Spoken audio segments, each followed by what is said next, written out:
Hello and welcome to Curl Up with Cathy. Today I have a guest in this is my snug actually, because the treehouse is inaccessible due to rain. So I'm sitting indoors today. So I'm very delighted to introduce Jules Wake to you, who you may know as under her name of Jules Wake, or possibly Julie Kaplan. Hello, Jules, welcome. Hi, Cathy, how are you doing? I'm good, thank you. I'm sitting inside today. It's a bit of a grey old day, but never mind. We can't have sunshine all the time, can we? No. It has been. Sorry. Go on. It's better for running, which is what I've been doing in the lockdown. So it's a bit cooler today. Oh, people like you showing me up. I've hardly even been for a walk. Honestly, I don't know what's happened to me. I've barely moved. I've got to do something about it. I started off all gung-ho and doing yoga every day, and then gradually I've just slumped into being a couch potato. I've got to take myself in hand. Is that something you've always done, run? More recently, and then because I've been doing the park run every Saturday, which I really got into, and I was getting better. And I am one of the slowest. I'm not. I'm no natural athlete, let me tell you. But then when we were away for a couple of weeks, I kind of thought, oh, I need to pick it up. And now I'm determined that when we do get back there, I'll have improved a bit. So I'm doing a lot more now. Try and go every other day, which is very unusual for me. I'm not a natural runner, honestly. Do you go by yourself, or as other members of your family into running as well? Well, the whole family runs, and we have done a couple of family runs where we all set off together. But guess who comes home last? That'd be me. It's me. For definite. Yeah. So your husband's quite sporty as well? Oh, the rest of the family are really sporty. I am not sporty at all. I do running and Pilates, and I'm a big swimmer, but they're really competitive. Oh, God, and they do proper sport. Well, you've inspired me. I'm going to try and be a bit more active tomorrow, though. Yeah, I'll wait. Walk the treehouse. Yeah, I'll walk. If I can find my wellies. Grass is a bit long and wet today. But anyway, I'm glad we get to chat, because I haven't actually seen you since I bumped into you at the. I didn't bump into you. We were at the RNA conference last year together, and we shared a flat, didn't we? We were roomies. We were. So you were stuck with us, basically.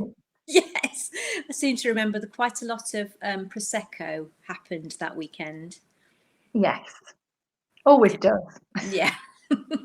So you were there with some of your closest writing friends, I guess, weren't you? Yeah. I've made some wonderful friends through the RNA, really have, and that's why I love going to the conference, catching up with lots of people. And this year I met you, and I met Dorothy Coomson, and I'm trying to think. Oh, and Liz Fenwick. Yeah. We were lucky. We had a fantastic flat. We did, didn't we? Yeah. So you get put in university halls of residence, and then you each have your little room and ensuite, but then lots of a communal kitchen. So it's like going back to our old university days, which is great fun, wasn't it? Great fun. And then we all meet in the cafeteria for breakfast with varying degrees of headaches and bags under the eyes. I was just about to say, it's great going back to being a student, but I can't handle the hangovers quite the same way I used to be able to. Oh, it was good fun though. So you were just telling me before that you have a regular writing friend that you meet up with to write together. That's quite interesting. Tell me a little bit how that came about. Well, we were both starting to try and get published at the same time. We both lived together in Tring. And we both joined the RNA at the same time. And unfortunately, Donna still works. Donna Ashcroft, who writes for Bookouture, she still works. But she has Fridays off. So we always get together on a Friday, always at her house, because I think why it's at her house. It's probably because my husband's working from home, and she's got kitchen there. We sit around the kitchen table and write, and we take it in turns to provide lunch each Friday. So that sounds really nice. It is really nice, because the rest of the time I'm on my own, and we do chat a bit, but we know when not to, bounce ideas off each other. I mean, ever since we started, we've brainstormed plot ideas and stuff together. So, and we like the same kind of books. We're both big on American romance. And I really like her writing. I think she quite likes mine. So and we get on really well. We're great friends. Yeah, that's really good, because I always write by myself unless I go away on writing retreats, and then but even then I will write in my separate space and then just join the others at another time. But you know, for meal times or whatever. But I know quite a lot of people could sit on a big sofa, you know, 4 people on a sofa or a kitchen table and write. I couldn't do that. I'm just too nosy. I'd be like wanting to know what they're writing, or you know, or joining in with the cup of tea as soon as the kettle went on, you know. So I think I'm better off. I'm a bit more disciplined, I think, if I'm by myself. But you can obviously work with someone else clattering away in the background. Yeah, we do another writing retreat with 2 other friends, and we do literally sit around the kitchen table.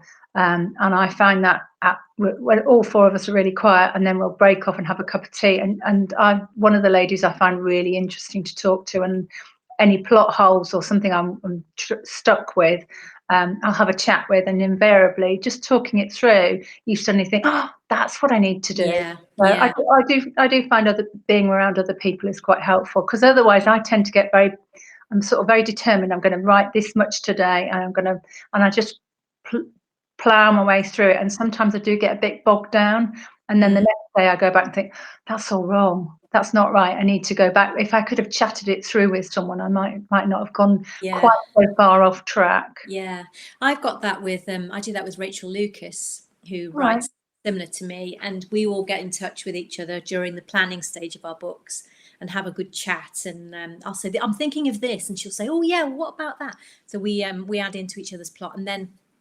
25,000 words down the line, you know, I'll think, well, I'm not sure about it. So I'll have to ring her up again and we'll have another chat. But it really just helps. Sometimes just saying it out loud, Yeah. you sort out your own problem. So yeah, so I'm just planning a new book at the moment. So I've already had one chat with her. I think she's going to get another call from me soon. What do you think about this? What's the plan? Yeah, yeah. So yeah, I do. Talking of planning, do you plan your novel? No, that's what I'm saying. I'm terrible. Not sure if I should say this. I am working on another project at the moment, which has been planned, and I'm finding it quite nice. But I don't normally plan. I have tried in the past, and I just go off piste, which is quite frustrating, because I mean, the last book I wrote over 125,000 words, sent it off to my editor, and actually we decided it wasn't quite right, and I ended up scrapping nearly all of it. And I've just rewritten it all again, and again I'm up to 120,000 words, which I know a lot of it will be chopped, because Yeah. I tend to write my way in.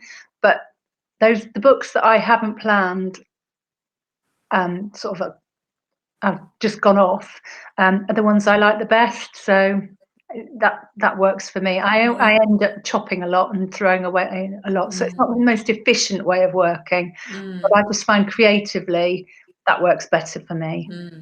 Well, let's talk about this book, The Little Cafe in Copenhagen, because this your writing here is Julie Kaplan. Is that generally what you write under now? You don't write under Jules Wake anymore? No, I write half and half. And it was Oh, very okay. interesting going to your talk about trying to decide what your brands were, because they are quite different. The Julie Kaplan books are all about community, and they're always set in another country. And they're about the community, and they're warm and cozy, and there's a lot of food and drink in there. And the idea for the first one, me and my editor came up with, and I went to Copenhagen to do the research and completely fell in love with the country, and then wrote that book. And it was nominated for my first ever romantic novelist awards, shortlisted, which I'm very proud of. I didn't win, but I don't care about that. It's just nice to be shortlisted. Yeah. And since that book's written, I've written another 5 in the series. Oh, wow. And what I try to do with the books is, in that book, there are a group of 6 journalists that go off to Copenhagen. I used to be in PR, and I used to take press trips to foreign countries, which sounds terribly glamorous. But at the time, I was only about 22, with these much older journalists who were very experienced and quite strong-minded. And I would lose them. One memorable occasion, I actually lost one before we even went through passport control in Heathrow. So you were in charge of taking them on the press trip? I was, yes. So, I mean, once we got to the other end, we would have the client's host would look after us, Yeah. and off we'd go. So it was very much based on one of those trips. In fact, one of the journalists that came was Sophie Grigson, the food writer, and she was absolutely wonderful. And she used to say, "You've got to try this for your food education." Everywhere we went, she insisted we tried new food. So the book was very much based on that press trip, but it's a whole host of different characters. So there's Sophie, the PR lady that has to lead the trip and look after all these errant journalists, and then there are a couple of different characters in there. And what I've done over the years is I've taken those different characters and given them their own stories and their own books. So it's not a series so much as a connected series. Yeah. Oh, that's nice. Yeah, I always love when I've read a book, I always want to know what's happened to some of the characters. So in Little Cafe in Copenhagen, I've written about another 2 of the characters, and they've had their own stories. So you've been, and how do you go to all of these countries yourself to research? I mean, obviously Copenhagen, you said you did. Have you been to some of the others? Most of them. There are, I'm not going to say which ones, but there are Okay. 2 that I didn't get to for various reasons. But most of them I have been to. But I'm not going to say which ones because I don't want people to say, "Oh, I knew she Oh, I had could been tell. Yeah. So I know that there's one set in Brooklyn, isn't there? there." Oh, yes. There's Brooklyn one because I went on a I'm talking about. I went on a book research trip to Brooklyn a couple of years ago for my recent book, A Patchwork Family. That one of the main characters actually is English, but he lives in Brooklyn. Yeah. So I set part of the book, the last few chapters of the book in New York, and we stayed in Brooklyn. I went over with my editor actually, and we had a few days stayed in Brooklyn, and then went all around Manhattan as well. It was absolutely amazing. And as you know, my daughter was in New York Yeah. last summer, and some of her friends lived in Brooklyn, so she was out all the time, and it's just an amazing place. That sort of where around Brooklyn Bridge and on the Brooklyn side, it was absolutely fabulous.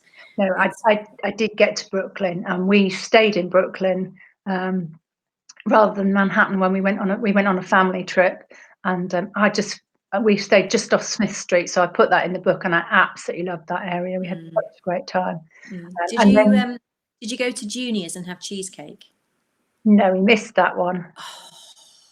Oh wow, best breakfast I ever had was a slice of cheesecake in bed, which we'd bought the night before but couldn't face it. And oh God, it was absolutely amazing. Best cheesecake I've ever had. Absolutely delicious. If you go back, you need to go to Junior's for definite. No, we went to a place called Cafe Lulu, which had the best breakfast in Brooklyn, apparently, and it was pretty amazing. So, No, they do very good brunches, don't they? And they do yeah. Oh, amazing food. And so the Little Cafe in Copenhagen is the first one. Yeah. And then you travel around lots more, and you've got a new one coming out in June, I think. Yes. So the new one is called The Little Tea Shop in Tokyo. Tokyo, wow. Yeah. So the idea was that it was going to be timed for the Olympics. So hopefully people will still be interested next year. But Japan is the most fascinating country. I mean, I couldn't even do it justice in a book because there's so much depth to the country, the history, the culture. I mean, it's just an amazing place. So, but hopefully people have got a little bit from the reviews coming out on NetGalley. People that have been to Tokyo are saying they really relate to it. So that's what I'm good. For. Yeah. There's a lot of interest in Tokyo, I think, at the moment. And from a travel point of view, it's somewhere that I would really love to go. A friend of mine went over Christmas and New Year, and she just said it was just the most incredible place. So definitely want to visit. Definitely, yeah. And my daughter's due to go there next January for part of her university degree. And because it's such a centre for innovative fashion. Yes. But now, of course, she doesn't know she gets to do that either. So bit of a shame. Oh, But yeah, we'll have to just put it on the list for the future, I think, for definite. No, I mean, you could spend a long time there and just never more than scratch the surface. I mean, I also did a lot of research when I got home, looking at different elements of the culture, because it was just so fascinating, but you just couldn't cover it all. So if you've got your book coming out in June, are you already writing the next one? I'm in the middle of doing a different project at the moment. And I'm not sure if I should say, but I'm going to anyway. I'm writing a historical novel as Jules Wake. Oh wow! Which is a bit of a diversion. I discovered a story. I went to one of these library talks, and I discovered this story, and it absolutely fascinated me. So I'm basing this. It's a true story, but I'm making a fictional version of it. Sorry. Yeah. But that's taking quite a lot of research, so it's going to be quite a long way down the road. But at the moment I'm researching that. Have you ever done historical before? No, but my degree was in history, so I've always loved history. Where did you study? I went to University of East Anglia. Oh, okay. So I actually read English and history together, which was fascinating because you study the same period of history as the literature you're studying. So it's whether the history reflects what's going on in the novels. But of course, I did 1760s to the present day, and that was the birth of the novel. So it can be really boring about it, but I always find it really fascinating. So I enjoyed my studies. Jolly good. Well, listen, we won't meet up at the conference this year, unfortunately. No, so sadly. we'll just have to stay in touch online and Facebook and all the rest of it. But thanks ever so much for joining me. It's been really interesting to chat about especially your press trip and meeting Sophie Griggs. And I bet you've met loads of celebrities. I'll have to quiz you about that at some point. She's like, you. Okay, well, thanks so much for joining me. It's been really great. I'll speak to you Thank you soon. for having me. Take All right. care. Bye, Cathy. Bye. Oh, Jules Wake there, and also writing as Julie Kaplan. So fantastic to hear about her book coming out. Yeah, make sure you get hold of that series, The Little Cafe in Copenhagen being #1. Thanks ever so much for watching, and I'll see you soon. Take care. Bye.